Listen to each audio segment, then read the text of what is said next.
Bueno, Ricardo Ford, su muerte, y había muchas dudas en aquel momento, cuando murió Ricardo Ford, hace algunos meses, y yo creo que ninguna fue despejada, Ricardo. Ayer se dieron a publicidad 3 mails, tal vez de los últimos que haya escrito Ford en vida.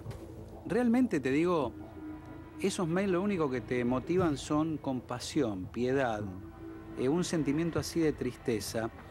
Tal vez, y casi diría algo mea culpa, fastidiaba la ostentación que hacía Ford de su dinero, esa manera arbitraria y prepotente de manejarse con las personas, de cosificar a las mujeres: sos mía, te compro, te saco, te pongo, te llevo, te subo, te bajo. En definitiva, ¿sabés qué es lo que muestran esos mails? Realmente que lo único que buscaba Ford era ser querido, ser respetado desde su beta artística. Venía de una relación familiar muy difícil con su padre especialmente, que no le aprobaba que él fuera artista y que además no aceptaba su condición, su elección sexual. Más allá de esto, un Ford era el que se mostraba públicamente y otro Ford era el que hacía trabajo o ayuda social, o el que sufría, como muestran esos mails. Aunque parezca mentira, desde el momento de su muerte el año pasado a la fecha, todavía sigue en una heladera, en una congeladora, en una morgue, porque no se terminó el trabajo sobre la autopsia que trata de determinar cuál es la verdadera causa de su muerte. Sin embargo, hay algunos informes preliminares que están dando cuenta de lo siguiente, presta atención. Inicialmente nos dijeron que Ford había muerto porque se había producido una hemorragia masiva en su aparato digestivo. Después aquí mismo contamos que aparecían otras cuestiones en el cuerpo de Ford, que eran una cantidad de sitios con pus muy importantes. Hoy ya se sabe que tenía pus en la prótesis de su rodilla, importante, que tenía pus en la mayoría de los tornillos que tenía en su espalda, que eran más de 10, que tenía un globo de pus a la altura de las lumbares y que además tenía pus en el corazón. Todo eso habla de infecciones. Una infección generalizada. Claro.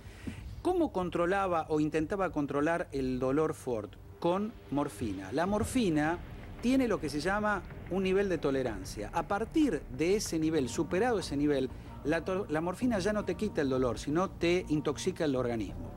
Como la morfina dejó de dar resultado, le dieron la otra droga sintética, que es la oxicodona, un derivado de la morfina, que terminó por afectarle gran parte de su sistema de endocrinología, especialmente las glándulas suprarrenales. Por eso tenía muy deprimido su sistema inmunológico. O sea, síntesis, tenía pus desde las prótesis hasta las lumbares, hasta los tornillos de la espalda, hasta el corazón. Un sistema inmunológico que no estaba a la altura de las circunstancias y un shock de antibióticos que no alcanzaba a bajar justamente esa infección.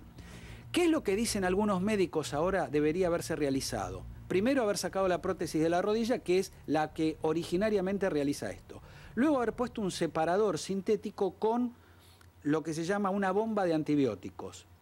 Si ese suplemento de antibióticos no daba resultado, habría que haber hecho un recambio. Y después del segundo recambio, si la infección no bajaba, prácticamente el único camino era el quirófano, es decir, la amputación de la pierna, algo que le habían sugerido a Ford y que Ford rechazaba porque, dicen todos los médicos, era un paciente muy difícil. Sí, él mismo lo había dicho, que esa posibilidad existía. En el medio de todo eso aparecen situaciones como faltantes en su departamento de Miami, la tarjeta de crédito que parte de la familia de Ford había dicho que su última pareja, el jovencito Rodrigo, había utilizado, habían dicho en varios miles de dólares, ahora se sabe que fueron 4.000, no más de 4.000, hasta que se lo cortaron.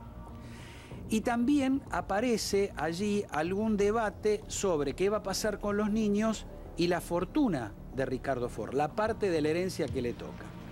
Se hablan de varias cifras, 5, 10, hasta 15 millones de dólares. Lo que ya se sabe es que la familia ha dicho oficialmente que la tutela de los chicos están a cargo de Gustavo, quien en algún momento fuera la pareja de Ricardo Ford, un hombre que tal vez de quienes rodeaban a Ford el más sano, vivía de su trabajo, lo amó a Ford y después se retiró. Es el padrino de los chicos y es quien, por legado escrito y firmado ante escribano, tiene la tutela de los chicos y además La herencia de Ford, lo otro que ha comunicado a la familia, la parte que le quepa, va a estar destinada a sus 2 hijos.